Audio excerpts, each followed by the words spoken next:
Gravando. Gravando, né? Bom, gente, boa noite a todos. É um prazer ter vocês aqui. Obrigada pela presença, pela participação. Quero agradecer a Lígia, né, que me indicou o Paulo, e ao Paulo por estar aqui, né? A gente sabe que é uma sexta-feira à noite, né? Mas eu sempre falo, né? Embora seja sexta-feira à noite, tá sempre cheio esse Cinepion, né? Então, acho que é uma data, um dia que já ficou meio marcado aí mensalmente para vocês, né? Então, agradeço a participação. Tem pessoas que participam desde o primeiro, né? Em novembro eu vou fazer o último desse ano, vocês estão convidados. E já vou aproveitar para divulgar um evento da pós-graduação aqui da Univap, né? Eu coordeno o curso de Psicologia Junguiana lá. A gente vai fazer uma aula aberta no dia 28 de novembro. Então, se vocês puderem não sair do grupo do filme, porque eu vou divulgar lá depois o tema, mas é uma aula sobre sincronicidade com a psicóloga junguiana daqui de São José, que não sou eu, mas tem o mesmo nome que eu, que é a Rosana Espessotto. Tá? Então, estão todos convidados, é presencial, mas aí depois eu envio as informações direitinho. Tá? Então, Paulo, obrigada novamente. Acho que é sempre bom a gente estender as parcerias, né, e renovar também, então te agradeço aí a disponibilidade. Bom, só um Agradeço o pouquinho. convite, Rosana. Tá, obrigada. Vou falar um pouquinho do Paulo, depois ele, né, acho que muita gente conhece já, mas falar um pouco da experiência dele. Ele é psicólogo de orientação junguiana, atua na área clínica e corporativa, realiza palestras, seminários e workshops relacionados a temas de importância para o desenvolvimento pessoal e profissional. Nos últimos 30 anos, tem desenvolvido trabalhos em grupo e individuais, onde busca valorizar a importância do autoconhecimento como critério de qualidade de vida. Eu vou até já aproveitar, Paulo, pedir para você falar um pouquinho desse trabalho em grupo, achei interessante. Não é muito comum, assim, a gente vem junguianos fazendo trabalho grupal, né? Achei bem bacana. Se puder contar um pouquinho, se não for atrapalhar a sua Não, não. apresentação. Na verdade, o movimento assim de grupo, ele está mais localizado no ambiente corporativo, não é, Rosana? Porque eu faço gestão de times em empresas e, eventualmente, nós montamos um trabalho de seminário ou de workshop com esses grupos, né? Em que daí eu desenvolvo ou uma abordagem vivencial ou então através de palestras. Atualmente eu estou mais situado até no consultório, né? E eventualmente com palestras. A gente vai meio que pendurando a chuteira também, né? Ah, mas é uma dinâmica em que você trabalha tipologia, por exemplo, né? Porque muitas vezes você no ambiente corporativo você tem pessoas que estão alocadas em funções que não têm muito a ver com o tipo dela. Né? Eu dou aquele exemplo assim, se você pega um extrovertido e coloca ele para trabalhar naquelas baias que são fechadas, e ele fica fechadinho ali, essa pessoa vai levantar toda hora para ir no banheiro, para tomar uma água, para tomar um cafezinho, porque ele precisa ver um pouquinho de gente circular, né? Agora, se você pega um introvertido e coloca ele trabalhando naquelas salas que as baias são baixinhas, todo mundo enxerga todo mundo, aí ele levanta e vai muitas vezes no banheiro. Mas não para usar o banheiro, porque ele precisa se sentir um pouquinho privativo, né? Então, quando você está trabalhando com grupos, você frequentemente enxerga isso. Pessoas com uma tipologia localizadas em funções que não estão muito adequadas à maneira como elas preferem funcionar e atuar, né? Então, mais ou menos por aí, e daí tem muita coisa para a gente Bacana. falar nessa Sim, história, bacana. né? Obrigada. Bom, falar de Matrix é uma ousadia, porque o filme ele é complexo, intrigante, inovador de várias formas e é uma coletânea, para não dizer uma miscelânea, né, de vários temas.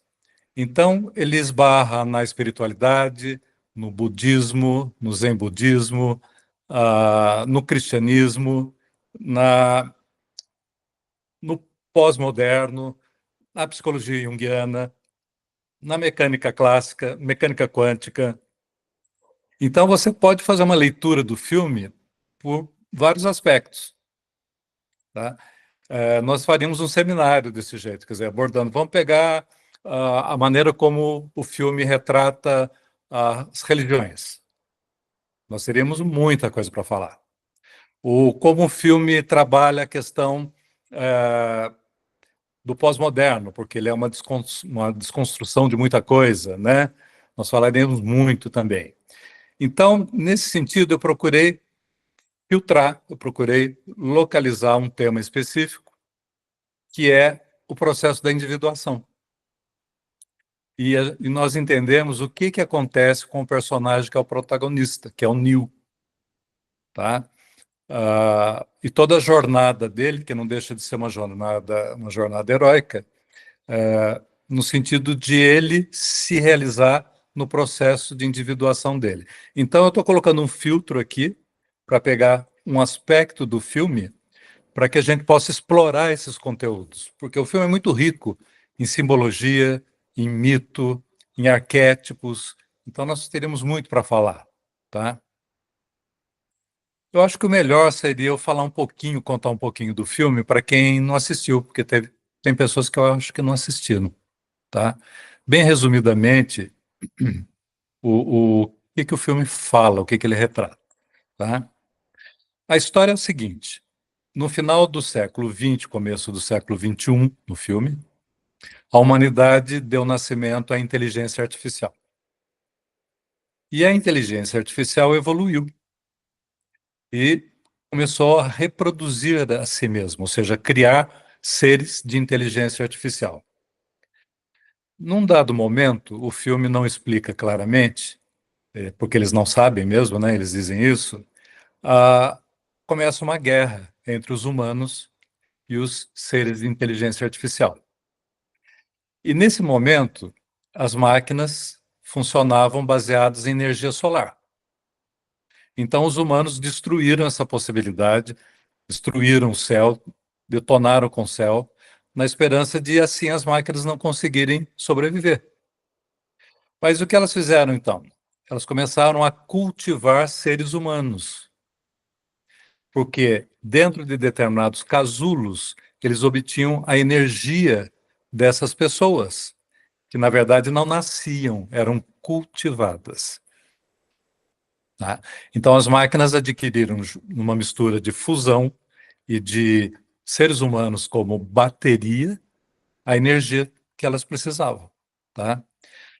Mas para que ela obtivesse essa energia dos seres humanos, ela precisava que os seres humanos ficassem imobilizados dentro de casulos, desde a fecundação, e colocava então na mente dessas pessoas uma ficção, uma realidade alternativa que fazia com que aquela pessoa, naquele casulo, pensasse que estava vivendo uma vida normal, como era no final do século XX.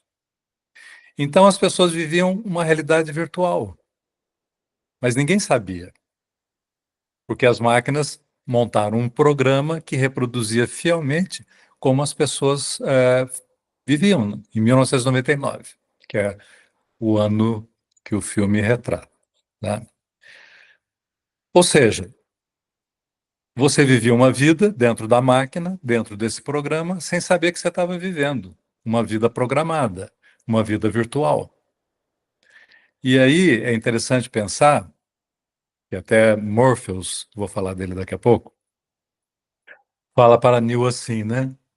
Se você tivesse um sonho, aquele sonho que parece real, né? Aquele sonho que a gente está no sonho e fala assim, nossa, eu vivi um sonho como se fosse real. Mas e se eu não pudesse acordar desse sonho? Como é que eu saberia que o sonho é sonho? Não é? Então era isso que acontecia dentro da máquina. O que a máquina produzia como realidade virtual. É como se as pessoas vivessem um sonho. Mas o sonho delas era assim, desde que nasceu, cresceu, virou adulto, todo o processo de vida, mas totalmente produzido pela máquina como um programa de computador. Aí, aleatoriamente, alguns dentro dessa máquina despertaram e perceberam que estavam dentro de um programa. E esse programa, então, se chamava Matrix. Morpheus, que vai procurar Neo, eu vou falar a nomenclatura em inglês aqui, por causa dos nomes todos estarem em inglês, tá? Morpheus, então, é um dos que foram tirados da máquina aleatoriamente, por um, por uma pessoa que acordou espontaneamente dentro da máquina, dentro do programa Matrix, tá? E Morpheus, então, sabia, através do oráculo, que ele ia encontrar uma pessoa dentro da Matrix, que seria o escolhido, e esse escolhido ia libertar toda a humanidade de dentro da Matrix. Então, basicamente, resumidamente, grosseiramente, essa é a história de Neo, tá? Quem era Morpheus? Aqui vale a pena dizer que na mitologia grega, Morpheus é o deus do sonho. Ele era filho de Hipnos, que era o deus do sono. Na mitologia, ele é retratado como tendo asas enormes e tomando a forma que ele quisesse para adentrar os sonhos humanos. Então, esse é Morpheus. E ele, então, através de uma mensagem do oráculo, que dizia que iria nascer, né, dentro da máquina, um ser humano que iria libertar a humanidade. E então toda a jornada de Morpheus no filme é procurar por essa pessoa, que seria então o Neo. Daí ele vai lá, acha o Neo, liberta o Neo da máquina e tem todo um processo de preparação do Neo para que ele seja o escolhido. Então, resumidamente, é disso que trata o filme. Alguém que acorda da ilusão do programa, tá? E passa então a ter como missão, como jornada, libertar todos os humanos da escravidão das máquinas. Isso seria a sinopse do filme, tá? O que que acontece então? Morpheus passou a vida toda dele procurando por esse ser humano. E ele encontra, ele acha que ele encontra, na figura do Neo, Neo, o Salvador, aquele que vai libertar a humanidade.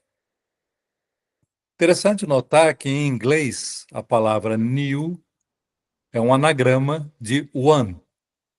Você trocando as letras, você tem one.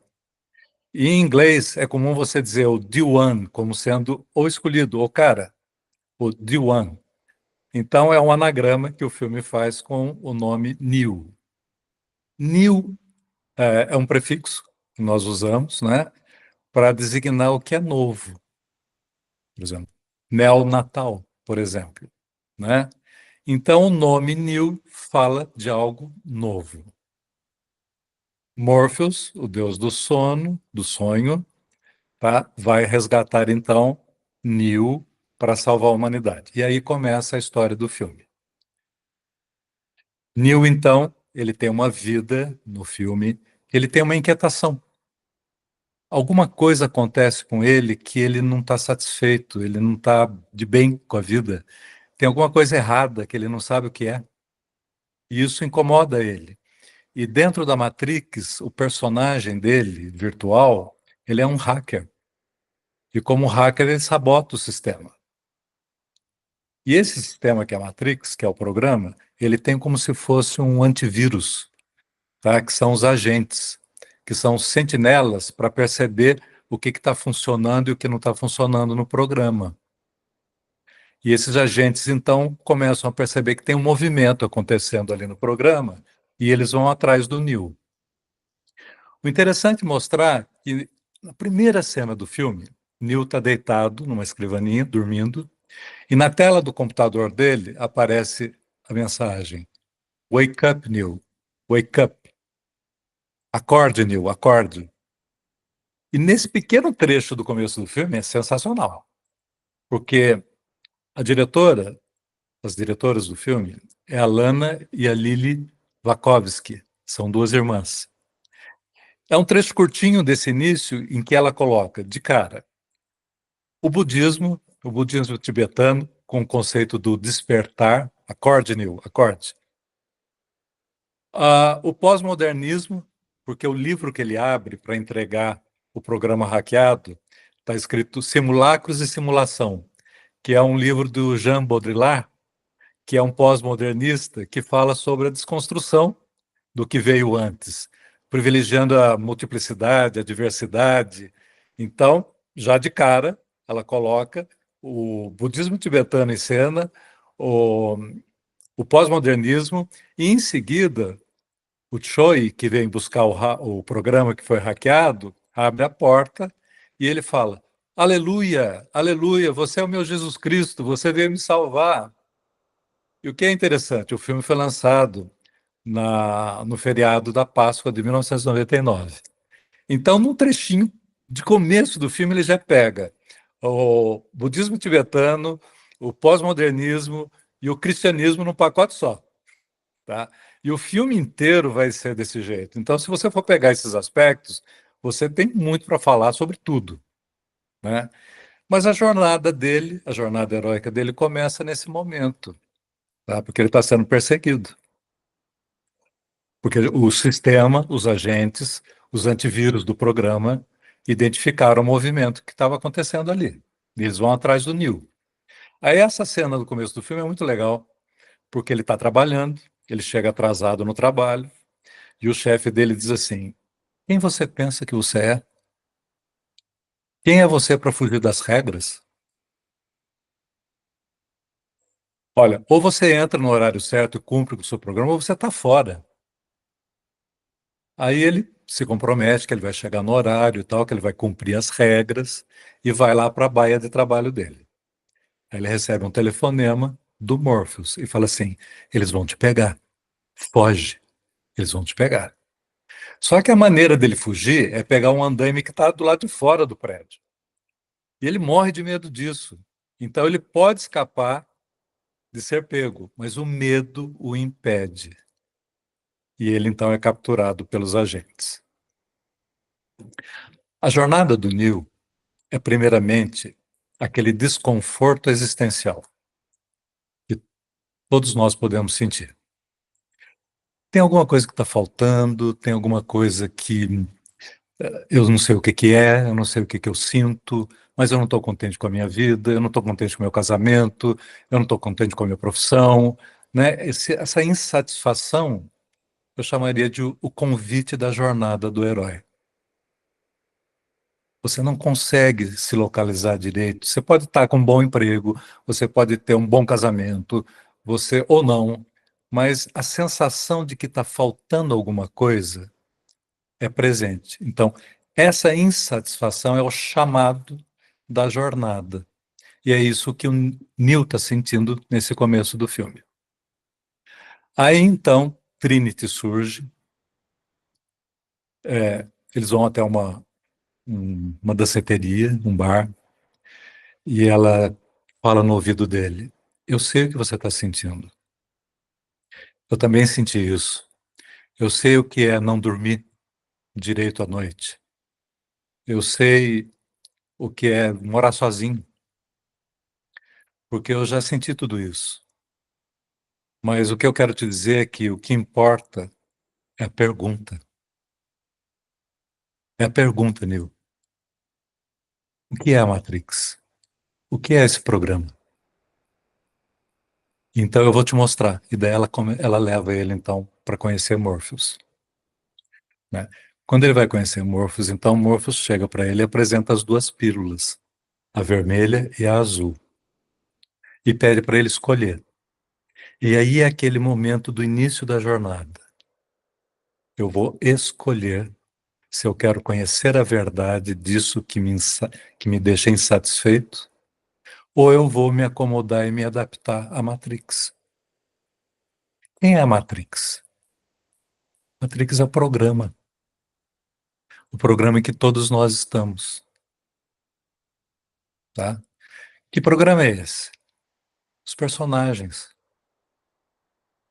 Se eu sou esposa, se eu sou marido, se eu sou filho, se eu sou pai, se eu sou amante, se eu sou essa ou aquela profissão. Esse é o mundo da Matrix. Esse é o mundo que foi colocado para nós. Nós vivemos dentro da Matrix, do programa pré-determinado para todos nós. Tá? Então, a pílula azul é assim, olha, tá bom, minha vida não está legal, não sei o que está faltando, o meu casamento é legal, mas eu estou insatisfeito, eu não estou naquele emprego que eu gostaria e tal, mas, sabe de uma coisa? A vida é assim mesmo. Vamos seguir. Vou querer comprar briga com o quê? Afinal de contas, e ele fala isso quando os agentes começam a procurá-lo, ele fala assim, mas por que eu? Não sou ninguém, eu não sou nada. Esse é um ponto importante para a nossa conversa aqui. Essa autorreferência dele. Por que eu? Eu não sou ninguém, eu não sou nada. Então, dentro da Matrix, é assim que a gente se sente. Afinal, quem sou eu? Que diferença eu faço? Não sou ninguém. Então, Morpheus apresenta para ele essa possibilidade. Você quer conhecer mesmo o que acontece com você? Ou você quer se adaptar e continuar? Aí ele escolhe a pílula vermelha, que é a que vai começar a jornada do autoconhecimento. A gente poderia dizer que quando ele escolhe a pílula vermelha, é como se eu comecei a procurar ajuda, por exemplo, numa terapia. Eu quero saber o que acontece comigo. Eu quero me conhecer, tá? Então eu tomo a pílula vermelha. Eu não quero me acomodar. Eu não quero ficar nos papéis pré-estabelecidos. E aí ele começa a jornada. E no filme a jornada dele é sair da máquina, sair do casulo que está alimentando ele, que está criando a vida virtual que ele está vivendo, tá? E interessante que a primeira coisa que ele faz é tocar num espelho. E ele começa a se fundir com esse espelho. E o interessante é que dentro da Matrix, o tempo todo, tem sempre uma imagem refletida.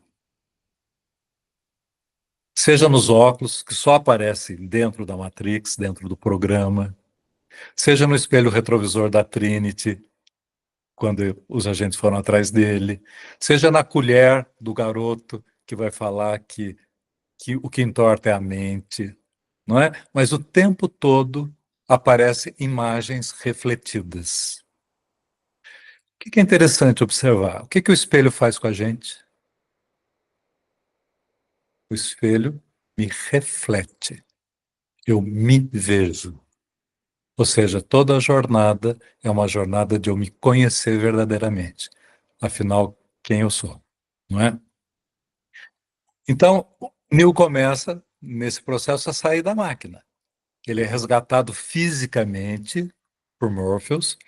Ele entra então na nave Nabucodonosor, que é muito interessante, porque na hora que ele entra, na nave está marcado assim, Mark 3, número 11. É uma citação do Evangelho de São Marcos. Tá? E qual é o Evangelho número 3, 11? É aquele que diz assim, e as almas imundas, quando o viram, exclamavam, Tu és o Filho de Deus. Toda a mística, novamente, do cristianismo colocada, tipo assim, ele é o Salvador, ele é o escolhido. Tá? O filme todo ele não acredita que ele é, tá? O filme todo. Ele não vai acreditar que ele é o escolhido. Mas a partir dali, ele tem todo um treinamento. Primeiro, eles colocam plugs no corpo dele, porque ele nunca usou o corpo dele, ele nunca usou a musculatura dele. Ele nunca viu de verdade. Então, essa fase toda que ele é preparado, que ele aprende arte marcial, as artes marciais e tal, é a fase, então, da jornada do herói da preparação.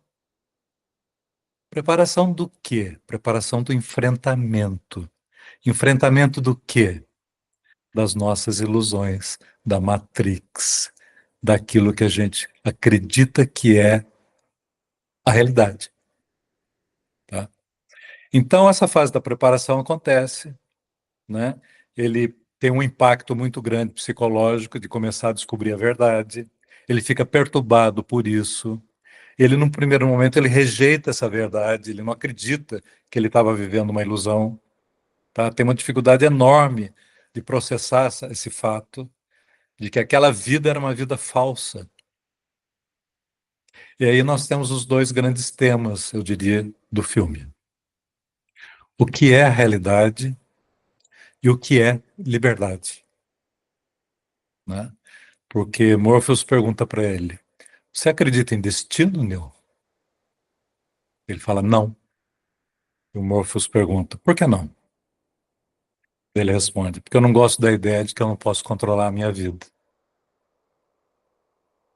tá? Ele acreditava que ele controlava. Então, a questão do destino é muito bem colocada nesse momento, porque a jornada em direção à individuação.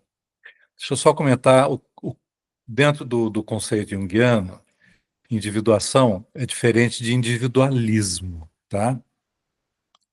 Individualismo é até uma posição política e social, privilegiar o indivíduo frente ao coletivismo, por exemplo, tá? A individuação, eu costumo dizer assim, que é o processo de eu vir a ser o mais plenamente possível quem eu sou, tá? Ou seja, quem eu sou já é dado. Então, o processo da individuação, então, é eu me tornar inteiro, tá? Individuar-se é eu ser inteiro.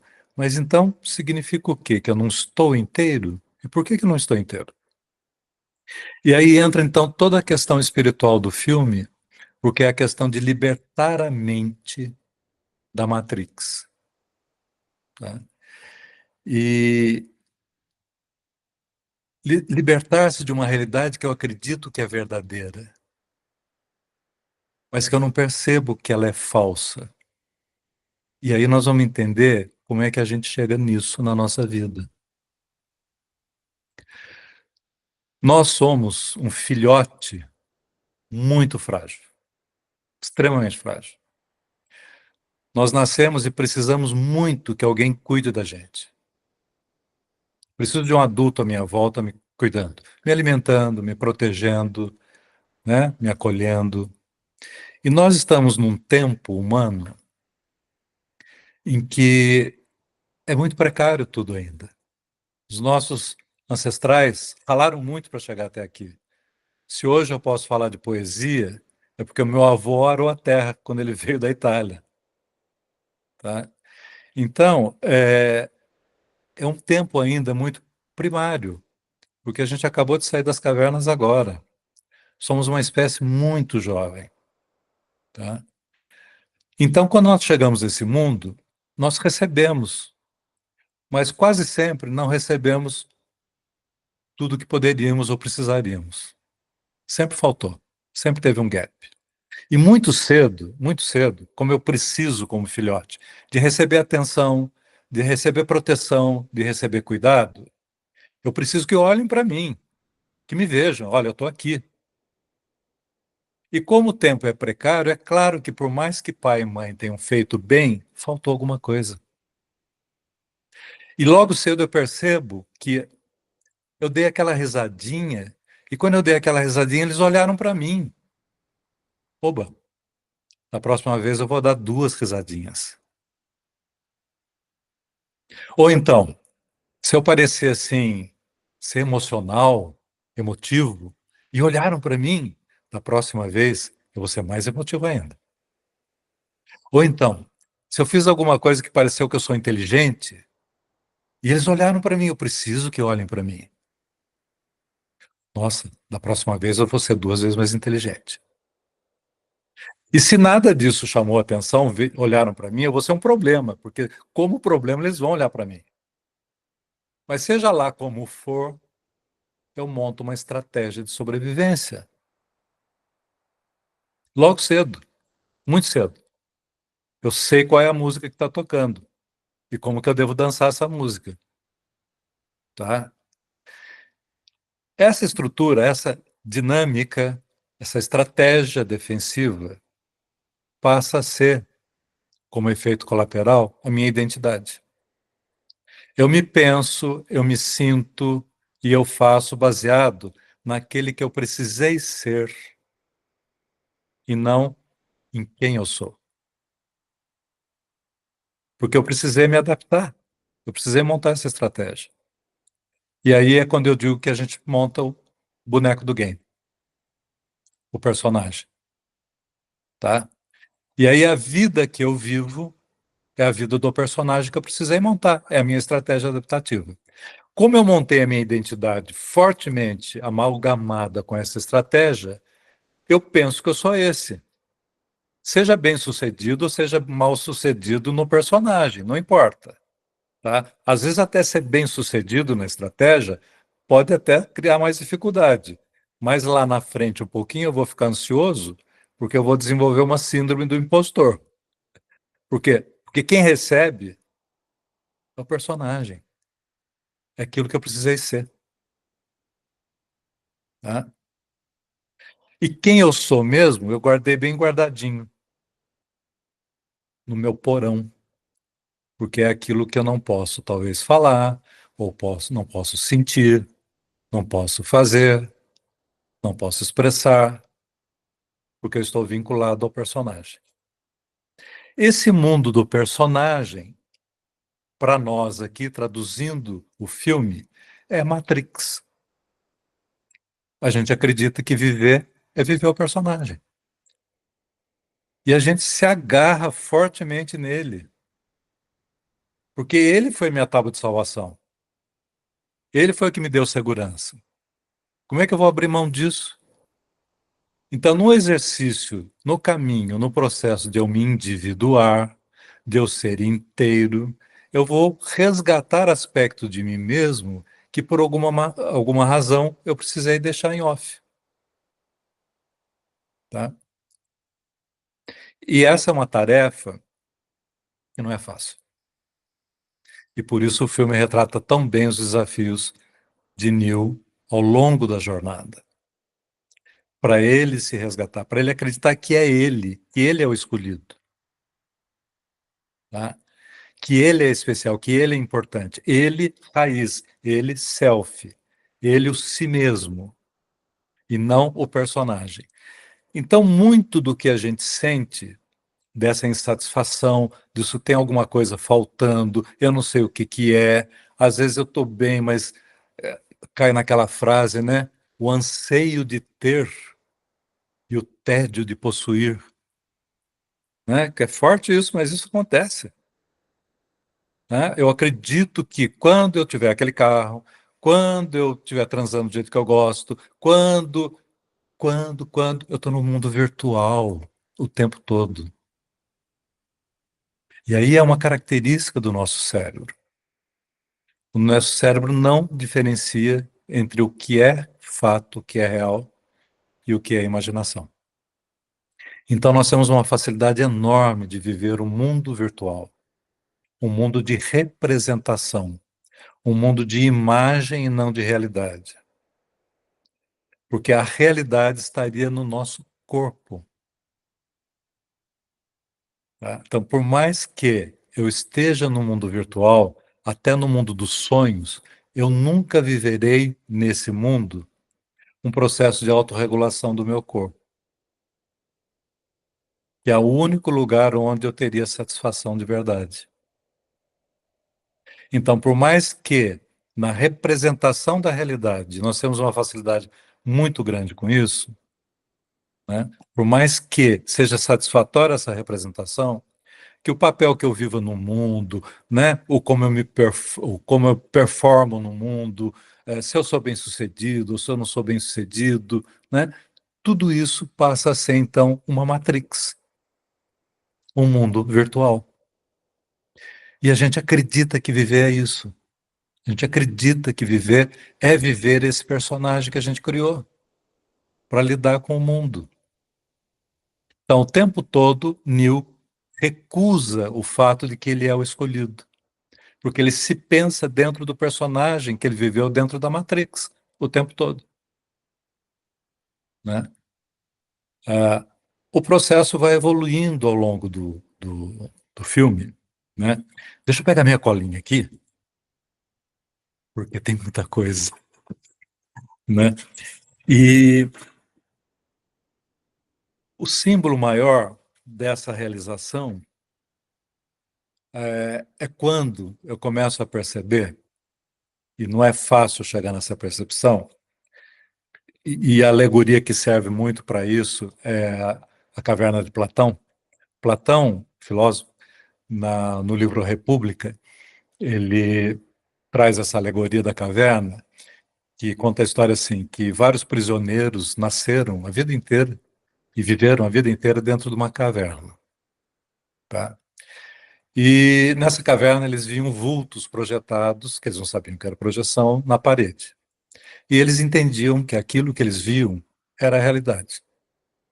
Até que um deles, um dia, saiu dessa caverna e percebeu que era a fogueira que estava lá fora que projetava a sombra dos animais e pessoas que passavam na frente da fogueira. Daí ele percebeu porque ele vivenciou o que era a verdade e não aquilo que ele achou que era verdade quando ele estava na caverna. A verdade de quem nós somos não está revelada para nós, porque nós estamos vivendo a matrix do mundo, a matrix dos papéis. Sair da caverna é um processo de autoconhecimento difícil, porque eu vou precisar desconstruir em alguma medida a identidade bote salva-vida que eu construí. E a última coisa que eu vou querer mexer em mim é o meu senso de identidade. Tá? Essa é a negação do Neil ao longo de todo o filme. Eu não sou escolhido, não sou eu. Ele vai até o oráculo, tá? E o oráculo diz o quê? É aquilo que você acredita. Então, eu costumo falar para as pessoas, para os meus clientes assim, a realidade que eu vivo é aquela que eu percebo, tá? Se eu acho que o mundo é um lugar bom, é esse o mundo que eu vou viver. Se eu acho que o mundo é só ruim, é esse o mundo que eu vou viver. Porque a maneira como eu percebo a realidade é a realidade que eu vou viver. Enquanto Neil percebe que ele não é o escolhido, ele não é o escolhido, tá? Ó, essa confiança dele vai se construindo ao longo do filme. E daí surge, no caminho, a figura do Cypher, que é aquele que duvida. É aquele que diz assim: eu sei que esse bife aqui não é real. Eu sei que é a Matrix dizendo na minha cabeça que ele é suculento, que ele é uma delícia. Eu sei que não é real, mas é muito melhor viver isso do que viver essa realidade aqui. Porque essa realidade dói. Essa realidade eu como essa gororoba aqui, tá? Então ele faz um acordo com as estruturas defensivas. Ele quer voltar para a Matrix. Ele quer voltar para a ilusão. E isso a gente faz com a gente. A gente faz os acordos que não deixam a gente vir para a gente, porque os acordos são acordos sempre de conveniência, tá? A gente é um ótimo mentiroso para a gente mesmo, né? De dizer assim que aquilo é importante quando na verdade é circunstancial, não é essencial, tá? Então, a vivência da Matrix é essa vivência em que eu me adaptei excessivamente. Porque o jogo, o teatro humano, nós vamos viver, não é que nós vamos deixar de viver. Tá? O personagem que eu criei, ele foi baseado em meus talentos. Eu não tiro o personagem do nada. Tá? A gente tem que tomar cuidado de não jogar a água da banheira com o bebê dentro. Tá? Ou seja, eu montei um personagem baseado em talentos que eu tenho. Por exemplo, eu posso ser uma pessoa solícita, mas dentro do personagem eu sou bonzinho. Ou seja, é o over, o excesso que vai chamar a minha atenção.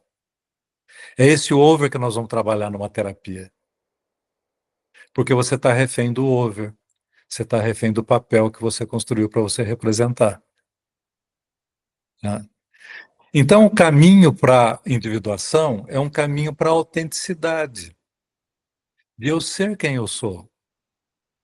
Mas dá um medo,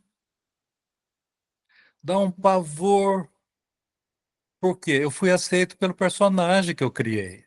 Eu tenho a sensação que eu tenho segurança por causa do personagem. Então, se eu vou abrir mão disso tudo, se eu olhar para mim mesmo, e olhar para mim mesmo é olhar para aquilo que me encanta, para aquilo que toca minha alma, para aquilo que toca meu corpo, eu vou sair do normótico, não tem jeito. Porque o normótico é denominador comum, serve para proteger a tradição, tá? O agrupamento coletivo. Então, quando eu volto para mim mesmo, eu começo a sair do meu tempo, do meu extrato social. Jung dizia isso. E abraço, na verdade, uma tensão interna enorme. Glauce,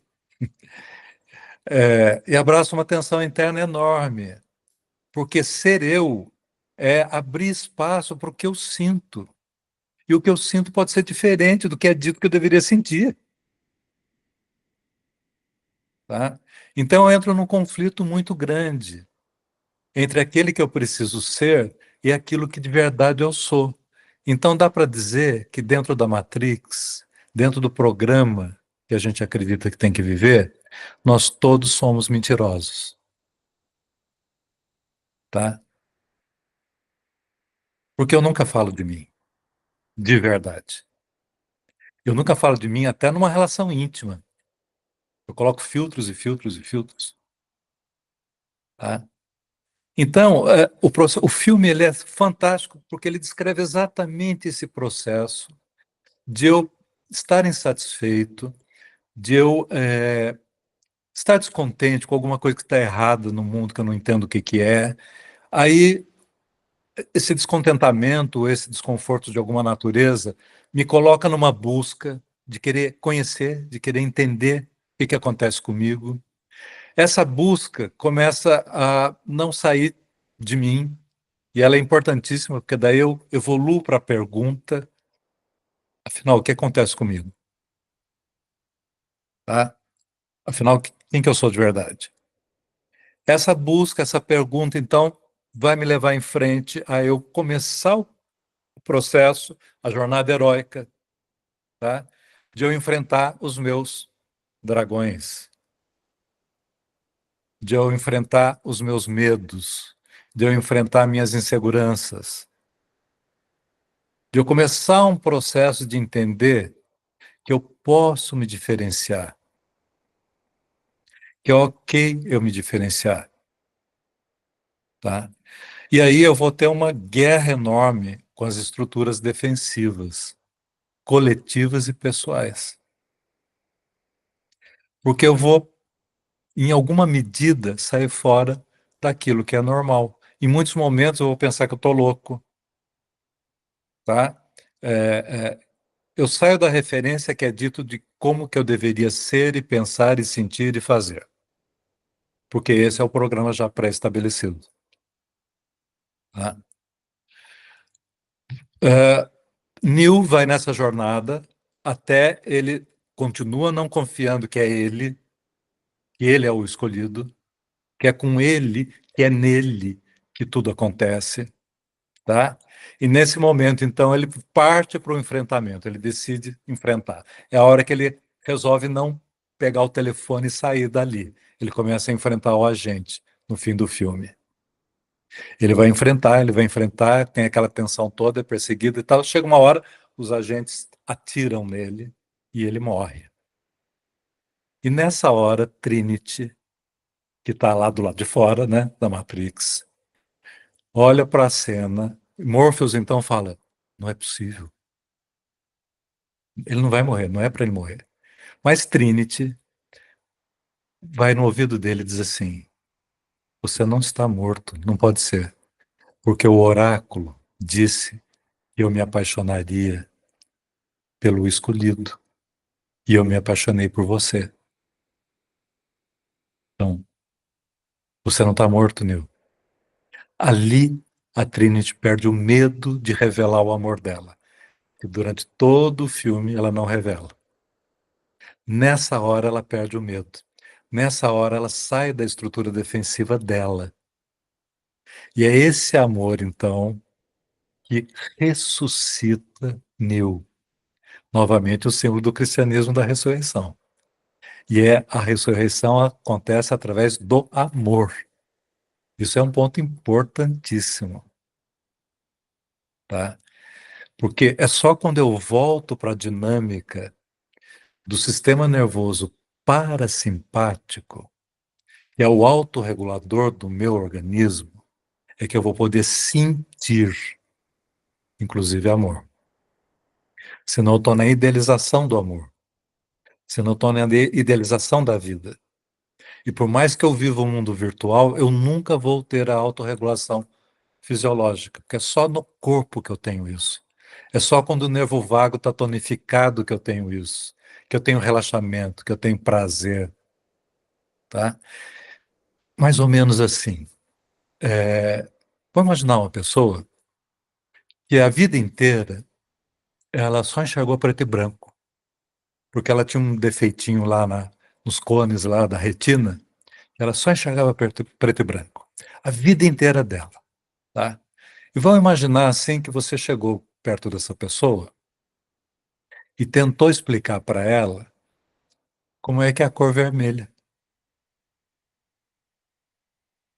Você imaginou?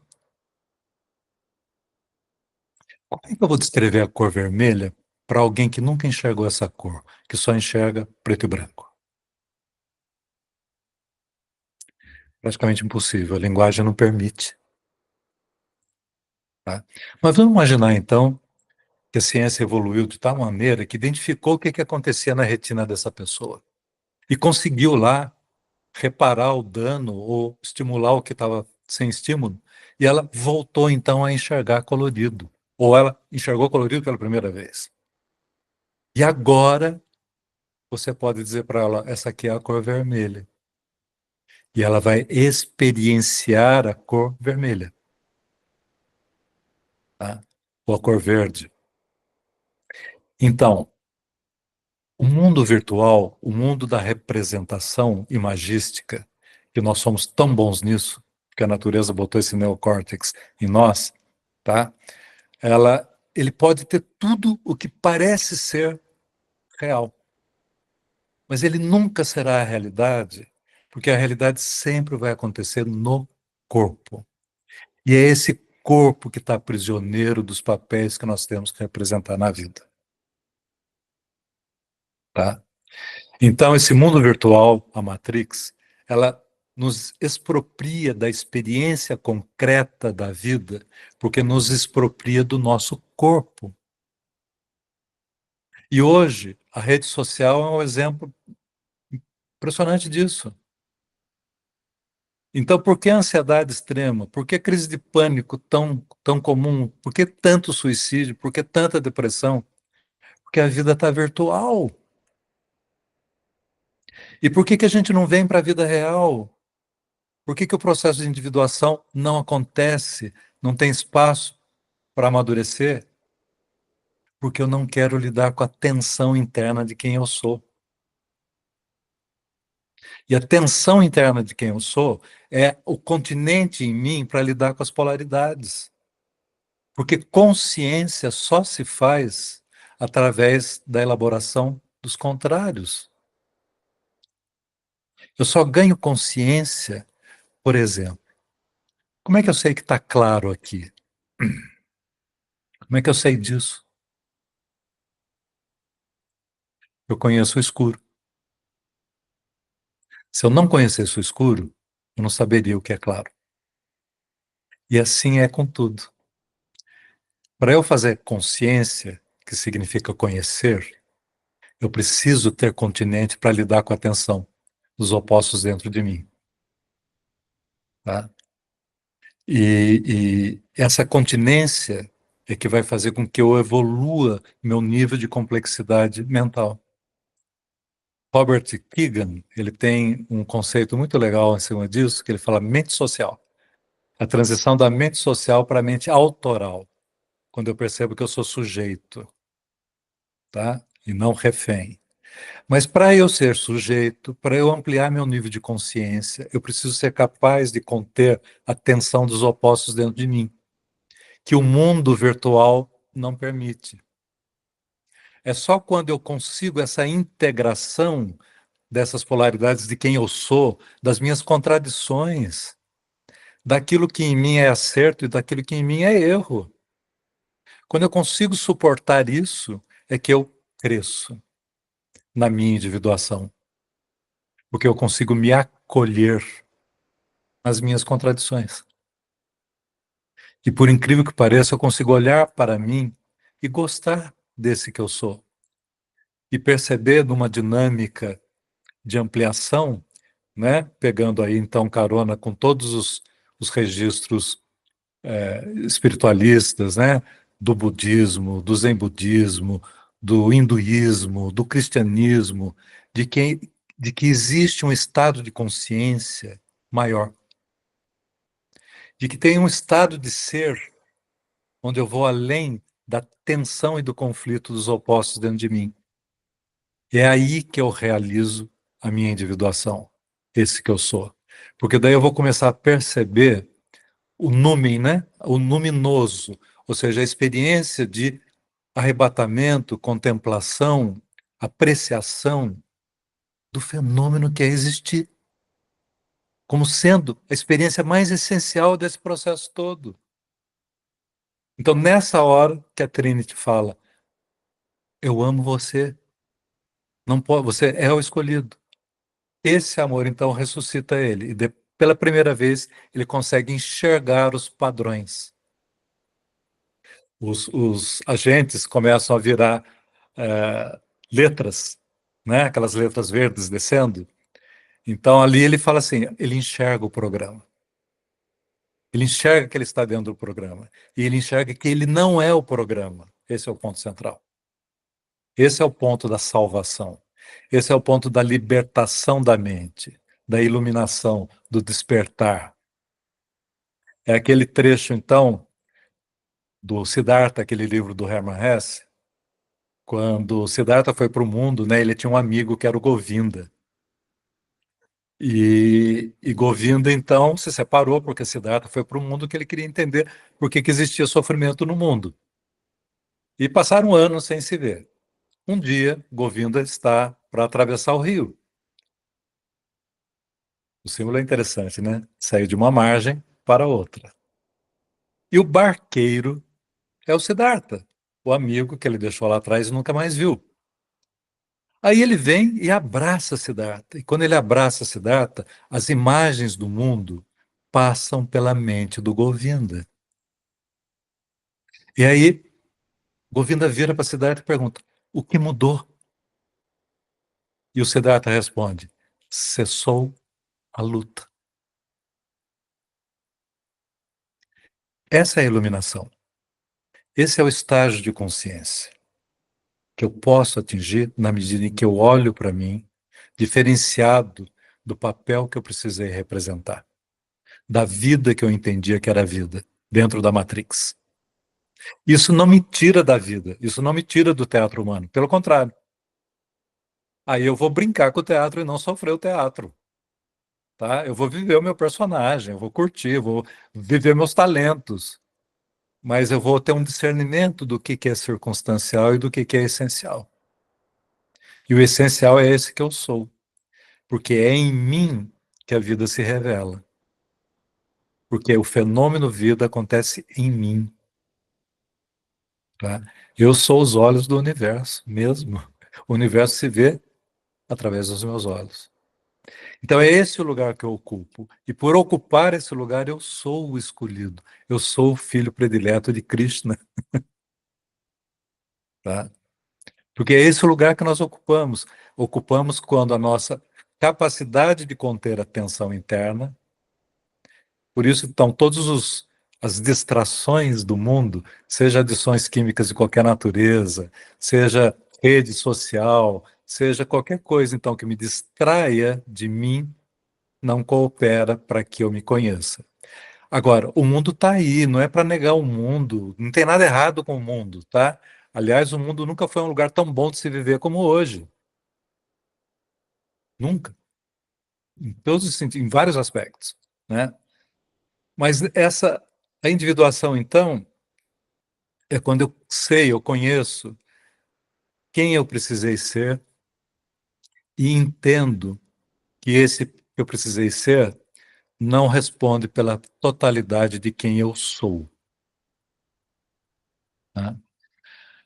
Em linhas gerais, ele termina então o filme com uma frase aí, eu vou ler para vocês, porque é muito legalzinho, né?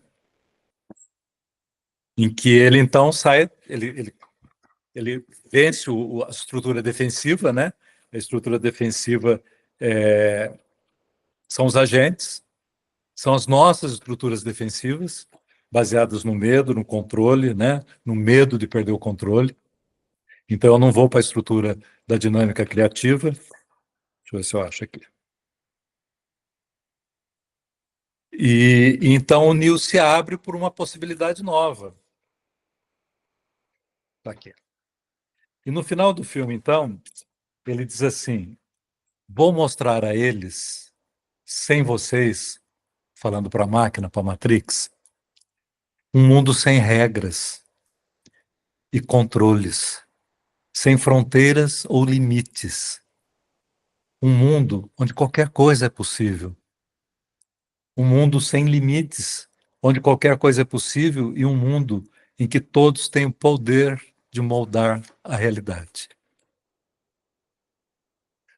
Ah, essa é a realização máxima do filme. Eu diria que o filme Matrix, você pode ficar com o primeiro filme.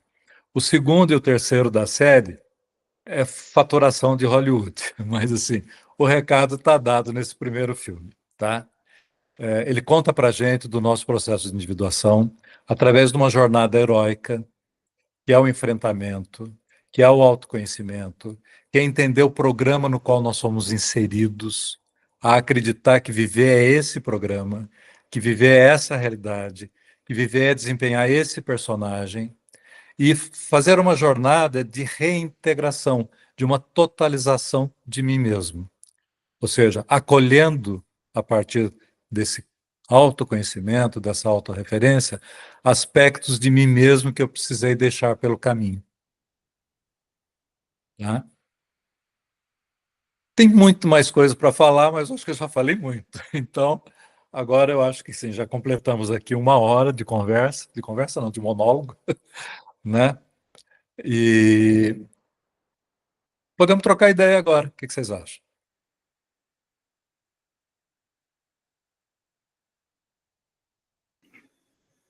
Ótimo.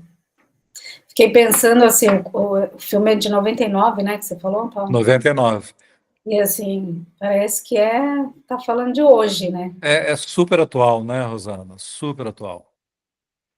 Acho que é a saga da humanidade mesmo, né? Sim. Esse A nossa momento. saga.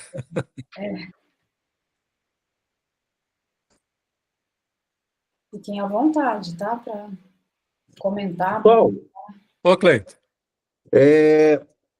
eu quero te fazer uma pergunta para, de repente, criar aí uma reflexão, que é uma pergunta que eu sempre faço para os meus colegas da área da filosofia, quando eles falam sobre o mito da caverna de Platão.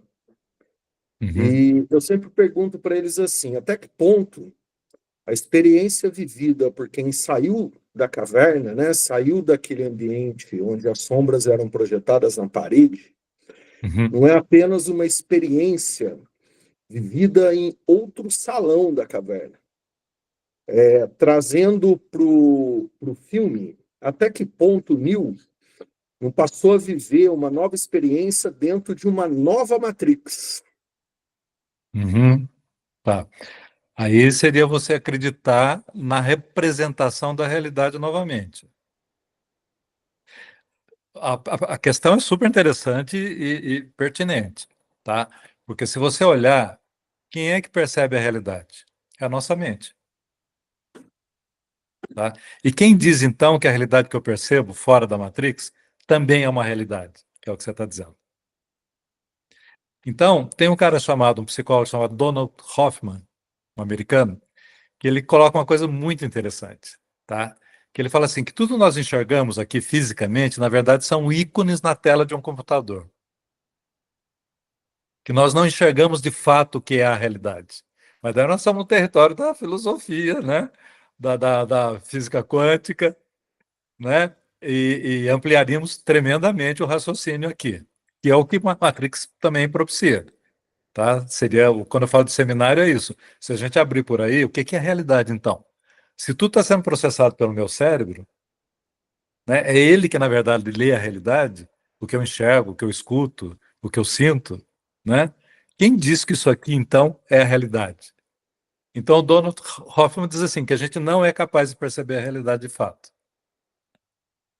Tá? Porque isso que a gente chama de realidade também é estímulos elétricos codificados, representados pelo nosso cérebro.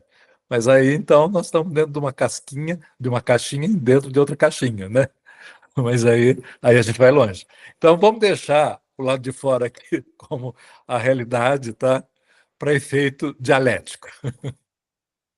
Né? Mas é isso aí. Essa aí abriria para a gente filosofar bastante. Legal, obrigado. Nas experiências de quase morte, que é um relato muito interessante das pessoas que viveram morte clínica e viveram outras experiências além dela, é muito interessante você perceber uma outra percepção de quem você é, né? E que daí eles olham para isso que a gente chama de realidade, esses que viveram a experiência, como sendo uma realidade de sonho. Né? Vai longe aí, viu, Cleiton?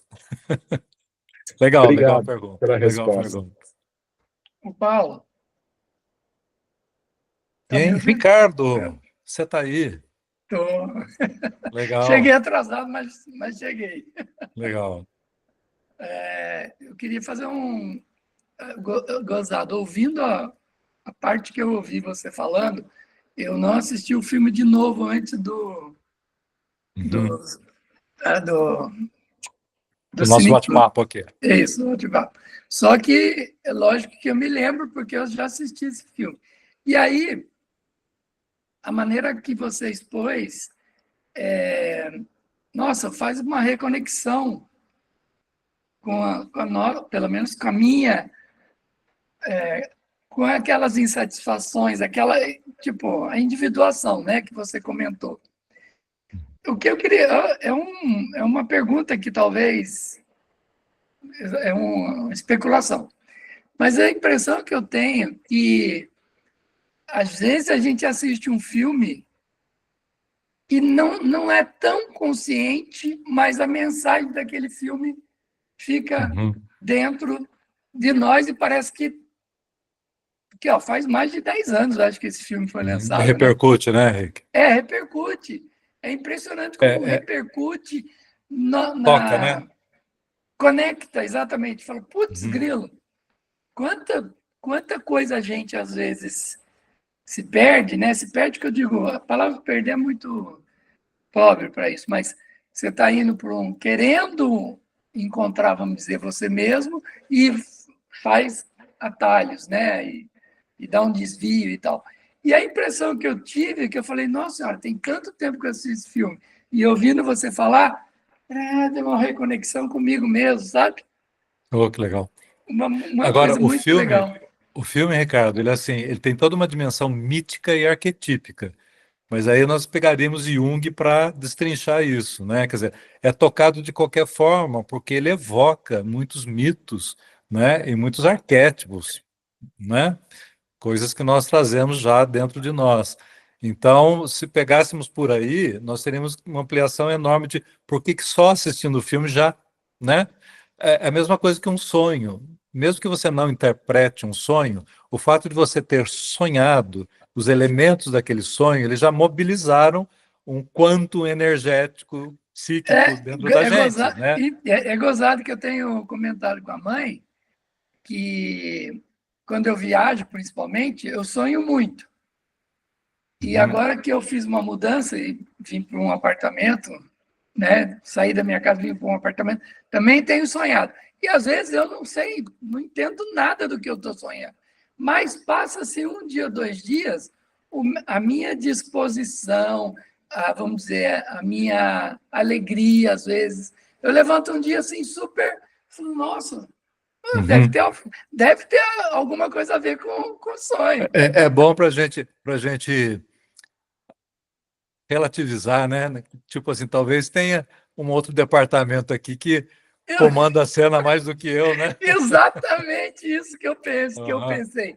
Às vezes não é para eu compreender mentalmente mesmo. É exato. uma coisa que está acontecendo. Porque aí vai para aquela questão do parasimpático, né? Porque a gente está muito no simpático, no controle, né? Na Muito estrutura na cabeça, né? defensiva, muito na cabeça. E a gente não tem a dimensão de como nós estamos privados de viver a experiência do nosso corpo. E quando eu falo isso, não estou falando de sexo, não, né? A experiência do corpo como vitalização. O Jung fala de erotização da vida, do viver, do prazer de viver, do prazer de existir, né? E que isso é corpo, não tem, a mente não produz isso. E é uma questão Exato. interessante do filme até, porque o Cypher negar a realidade e querer voltar para a Matrix é um equívoco que ele comete no sentido de considerar a satisfação sinônimo de felicidade, tá? Então, A satisfação sensorial, né? Principalmente. Não, a satisfação de qualquer natureza Ah, tá. ser sinônimo de felicidade. Por exemplo, uma satisfação do tipo, eu queria tanto aquele carro, comprar aquele carro, daí eu compro aquele carro, tá? Então, é uma satisfação que não é sinônimo de felicidade, porque a felicidade é uma relação vertical. A gente poderia falar mais de alegria, né? É a questão essencial de existir por existir, por sentir o vento batendo no meu rosto, por sentir a temperatura do ar, da água que eu mergulhei e tal, da experiência vital, sensorial do meu corpo. Não que eu vá abandonar a cabeça e a ferramenta incrível que é a mente, que é pensar, raciocinar e tal, mas não vai ser a realidade principal, né? A gente não Muito tem nem noção de como que a gente está fora disso, né? boa. Né? Obrigado. O Paulo, Valeu, Rei. Paulo, Oi, Elisa. a gente poderia dizer que as figuras femininas do filme são representações da ânima? 10. Ótimo. Então, a Anima, a Trinity, né? Quando ela fala do amor, ela está falando da alma, ela está falando do princípio anímico, ânima, né? Que é exatamente a dinâmica, o movimento da vinculação afetiva amorosa como princípio animador, motivador, que cria entusiasmo, motivação. É a figura feminina. São 4 as mulheres do filme. Trinity como protagonista, né? A Swift, a Switch, que é aquela de cabelo batidinho, tá? Que morre também, que o Cypher acaba matando ela, né? O Oráculo, que é uma representação de Pythia, né? Do templo de Delfos lá, do Apolo, né? Que é o Oráculo. E a mulher, a loira de vermelho, que é uma criação do Mouse, que é aquele garoto, né? São as 4 mulheres do filme. Então, mas Trinity é a representação da ânima, aquilo que inspira, né? Né, ânima?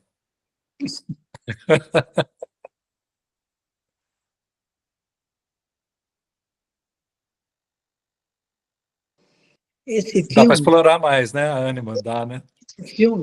é um pecado a gente ter 1 hora e meia, porque ele é É, tão rico, ele tem é, tantos detalhes, mas tantos detalhes. O oráculo, né, está colocado dentro da Matrix, colhendo talentos novos, exato. não é? É. Olha, São os candidatos, né? A serem escolhidos. candidatos a futuros Aham, escolhidos, a serem escolhidos para é. essa matriz. Então, cada detalhe, cada coisa super É importante. riquíssimo, né? É complexo, É, né? Por isso tanta gente não entende, diz que não entendeu nada, mas porque é muito rico mesmo, né? De simbologia, de tudo. a luta, o tempo todo aquela luta É, é muito semelhante à luta que a gente tem com a gente mesmo. é. Quando a gente sente uma coisa e parece que tem que fazer diferente daquilo que a gente sente. Tem uma parte querendo que a gente faça de um jeito e outra parte a gente querendo ser autêntico. Então, eu discordaria um pouquinho, mas só para notar de que a gente sai para uma realidade criada. Porque a gente, quando ele sai da Matrix, eu acho que ele não vê a realidade como a realidade é, mas ele é livre para ver uma realidade. E Sim. isso para mim, já faz todo sentido. Ele não está vendo do jeito que programaram ele. Ele está Esse é o ponto mesmo, né? vendo por ele, aí é diferente. É, Mesmo que ele não esteja vendo, a realidade é a realidade, mas ele está vendo isso. que ele consegue Aqui ele administra, vamos dizer, né? É, administrar. sim, muito bom. Oi, Klaus. Paulo, Ah, sabia que você ia falar. é muito interessante, né? Até comentei com a Lígia quando eu, né, vi essa live sua, fui assistir o filme novamente. Tinha assistido há muitos anos atrás, né? Tem 25 anos o filme. Olha só, Eu assisti, sei um lá, quarto 15 de anos século. atrás, não me lembro. E assim, assisti agora, com muito mais consciência, esse momento principalmente eu estou vivendo. Gente, foi tão rico, né?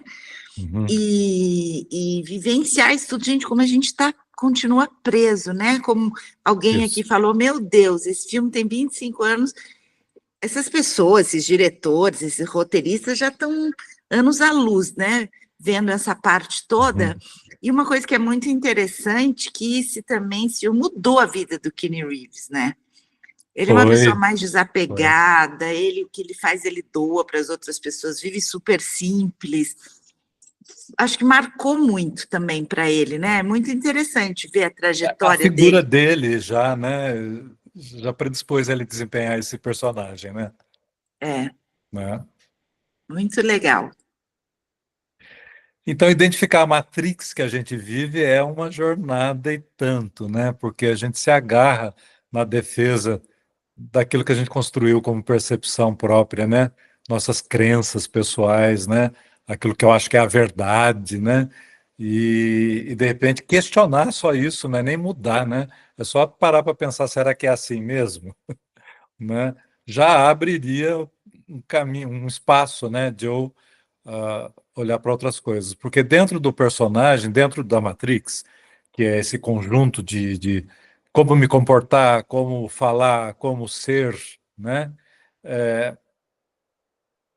eu me agarro nisso, numa defesa, como se essa é a verdade, daí eu vou entrar num embate com o outro, porque eu vou defender o meu personagem, o outro vai defender o personagem dele, né? E a gente não chega a lugar nenhum desse jeito, porque você não toca onde é a questão. Então você vê esse, eu chamo de teatro humano, porque assim, as picuinhas todas, que não tem o menor sentido na vida, e que você fica preso nelas, que você se vê lá com aquilo na sua cabeça e você tentando resolver. É o Koan Zen, né, que eu falo. O Koan Zen é assim, o discípulo quer se iluminar. E daí o mestre Zen chega para ele e fala assim, que vai apresentar um problema para ele, que quando ele resolver esse problema, ele vai estar iluminado. Daí ele chega para o discípulo e fala assim, tire o ganso da garrafa, sem matar o ganso e sem quebrar a garrafa. E quando você resolver esse problema, você vai se iluminar. E vai embora. Aí os anos passam, né? E o discípulo enlouquece, porque ele não consegue resolver o problema. Aí o mestre volta e pergunta: e aí, resolveu o problema? Ele fala: mestre, não, pelo amor de Deus, qual é a solução? Aí o mestre vira e fala assim: o ganso está vivo, fora da garrafa, e a garrafa intacta. Quer dizer, não tem o menor sentido. Por que não tem o menor sentido? Porque o problema já não tinha o menor sentido. A mente que criou o problema, ela descreve o problema, porque o problema não é uma questão. Isso chama Koan-Zen no budismo. Ou seja, são problemas criados pela mente. E aquilo que foi criado pela mente não é resolvido pela mesma estratégia da mente que criou o problema. Só que a gente fica num pensamento recorrente e não abre mão daquele pensamento recorrente. Então o novo não entra nunca. Porque o novo, supostamente, se encontrar um sistema aberto, produz uma resposta nova. Um estímulo novo produz uma experiência nova. Mas o que acontece dentro da Matrix, dentro do papel, né, do meu personagem? O novo chega, e chega sempre, porque eu acordo de manhã, aquele dia é novinho em folha. Ele nunca aconteceu. Mas eu levanto da cama, eu reedito ontem, semana passada.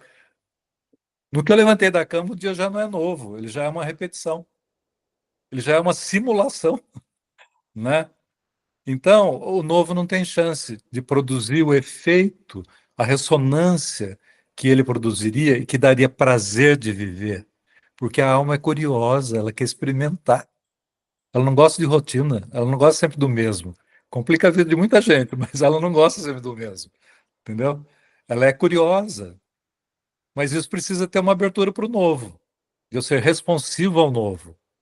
E a gente acaba nunca sendo, porque o novo chega e eu já processo ele nessa máquina de triturar coisa velha, né? É isso, gente. Paulo. Maria Helena, Vai, Marilena, depois eu pergunto. seu microfone acho que está fechado. Estou te ouvindo.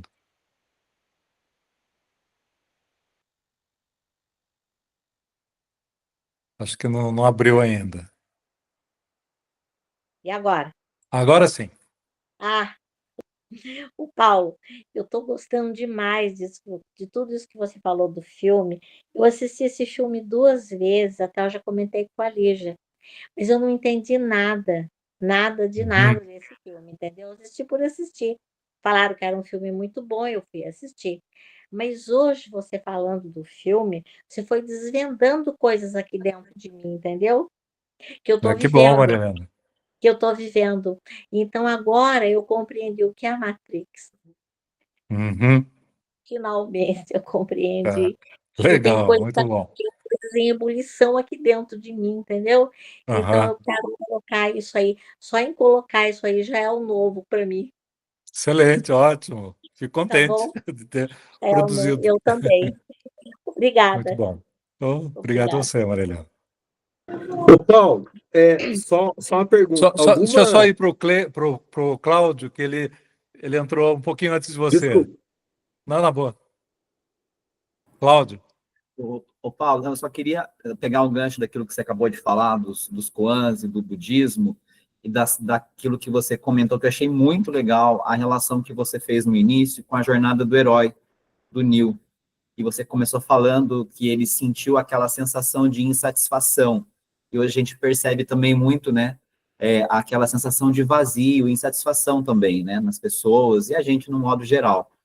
Eu não sei se, na sua perspectiva, se o Neil, ele aprendeu a conviver com essa insatisfação, porque parece que ele não ficou, pelo menos ao meu ver, ele não conseguiu, ao final do filme, ficar totalmente satisfeito, ou se existe esse estado também de totalmente satisfeito, talvez não, né, que cai no Koan. Mas você acha que ele aprendeu a conviver com a insatisfação, assim como a gente também precisa aprender a conviver com ela ao longo da nossa jornada, ou a gente dá um sentido novo para essa insatisfação? Acho que eu diria assim, olha, primeiro eu não sei se a gente tem que aprender a viver com a insatisfação. Eu acho que no processo de individuação é exatamente ir além dela, da insatisfação. No final do filme, ele diz assim, que ele não sabe onde isso aí vai dar. Ele deixa em aberto, tá? Mas ele vê o quê? Ele vê possibilidades. Ele não sabe definir quais são, para onde vai tudo isso, né? Mas ele passa a ter uma característica que é de brincar com a realidade, de brincar com as possibilidades, né? Na medida em que ele fala, eu não sei onde que isso aqui vai dar ou para onde que vai apontar, mas eu estou num território agora que eu tenho... A questão da liberdade aparece muito aí. Porque a liberdade, ela não é a liberdade de eu fazer o que eu quero, mas é a liberdade de eu ser quem eu sou. É totalmente diferente. Porque a gente tende a pensar a liberdade, tipo assim, eu vou fazer o que eu quero agora. Não, a liberdade é ser quem eu sou, eu ser livre para ser quem eu sou. Tá? Na medida em que eu vivo essa experiência de mim mesmo, que é o self junguiano, o si mesmo junguiano, tá? Ele tem como atributo uma abertura para a vida. Quem impede isso, quem atrapalha a ponte self-ego, tá?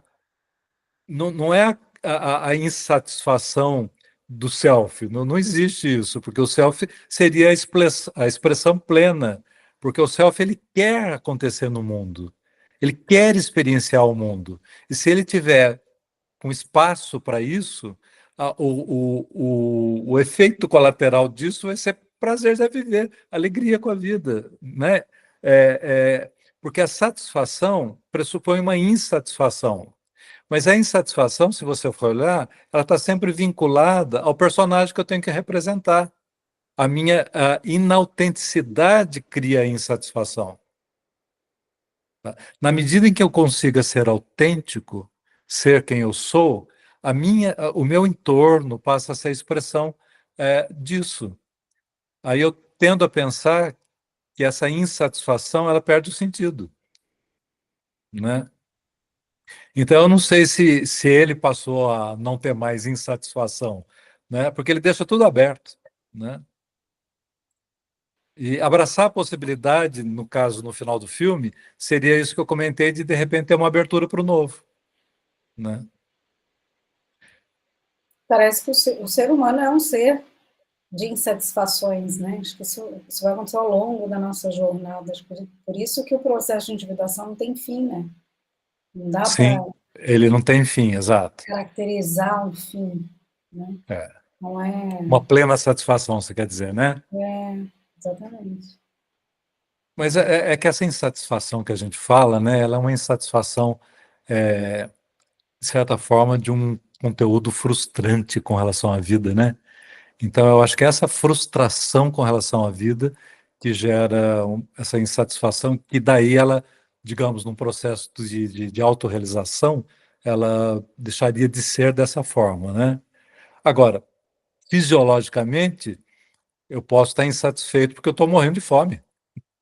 Eu estou querendo comer, estou precisando almoçar, estou morrendo de fome, né? Eu estou com dor de barriga, nossa, eu preciso ir no banheiro, né? Então, essas insatisfações, elas pressupõem a possibilidade da satisfação. Daí eu diria que ela é um motor da caminhada, né? Essa insatisfação. Cleito, você ia falar? Não, eu ia te perguntar se você não tem indicações de outros filmes. Seria legal com a mesma pegada do Matrix. Olha, a pegada do Matrix, o Matrix ele é muito especial, né, Cleiton? Ele é muito único. Ele fez esse apanhado gigantesco de coisas que você pode olhar ele de vários lados, né? É, Tem filmes que vieram depois dele que falam dessas realidades alternativas, né, representativas. E daí vale até a série toda Exterminador do Futuro, se você olhar, né? Aquela uma que ele está em Marte, esqueci o nome aqui, mas é Exterminador do Futuro também, que é a própria Skynet, né? Que é do filme Exterminador do Futuro, que a máquina então fica inteligente e começa uma guerra. Eu diria assim que Exterminador do Futuro é a história de antes de Matrix, né? Porque a Skynet nasce ali, né? A inteligência da máquina, né? Obrigado, Legal, Cláudio. obrigado. Paulo, você estava Oi? falando aí que entre a insatisfação e a outra coisa que eu não me lembro, aí você falou que tem uma coisa que impede. Na minha percepção, acho que tem muito intelecto, né, É isso. no meio, né? É. É isso aí, né? É exatamente isso, né? Acho que é só, gente. Obrigado pela atenção. Obrigado pelo convite, Rosana. Um prazer estar Imagina, eu que aqui. agradeço. Eu só queria falar uma coisa, o Cleiton perguntou de um filme, eu me lembrei, não sei se você acha que Legal. estaria na mesma linha, né? Acho que ele é um pouco mais comercialzão, assim, mas talvez dê para encontrar alguns elementos parecidos ali, que é aquele A Origem, sabe? Com... DiCaprio. Parece Uhum. meio que uma tentativa de... Dos sonhos. É bem lembrado, Rosana. Com o DiCaprio, né? DiCaprio. Isso, DiCaprio, Leonardo DiCaprio. Tem A Chegada, Interestelar. Interestelar é fantástico. Bem lembrado. Interestelar Interestelar é uma coisa incrível. A Chegada, aquele A outro. Chegada, está refrescando a memória. A Chegada é um filme A Chegada maravilhoso. é lindo. A Chegada dá um trabalho tão lindo, porque vai em cima da linguagem daí. Linguagem, da tradução Percepção da realidade através da linguagem. da linguagem. Muito lindo. Obrigado. Gente, muito obrigada. Obrigada mesmo. Foi muito bom, Paulo. Sim, Obrigado, a gente Rosana. foi visitar uma série de coisas e foi muito profundo. E agradeço bastante aí a sua fala. Obrigado pela oportunidade, Rosana. Obrigada a É você, sempre obrigada a gostoso trocar, todos. né? Sim, muito bom. Obrigada, Obrigado, gente. Márcia. Até o próximo, né? Até o próximo. Tchau, tchau. Tchau, gente. Tchau. Até mais.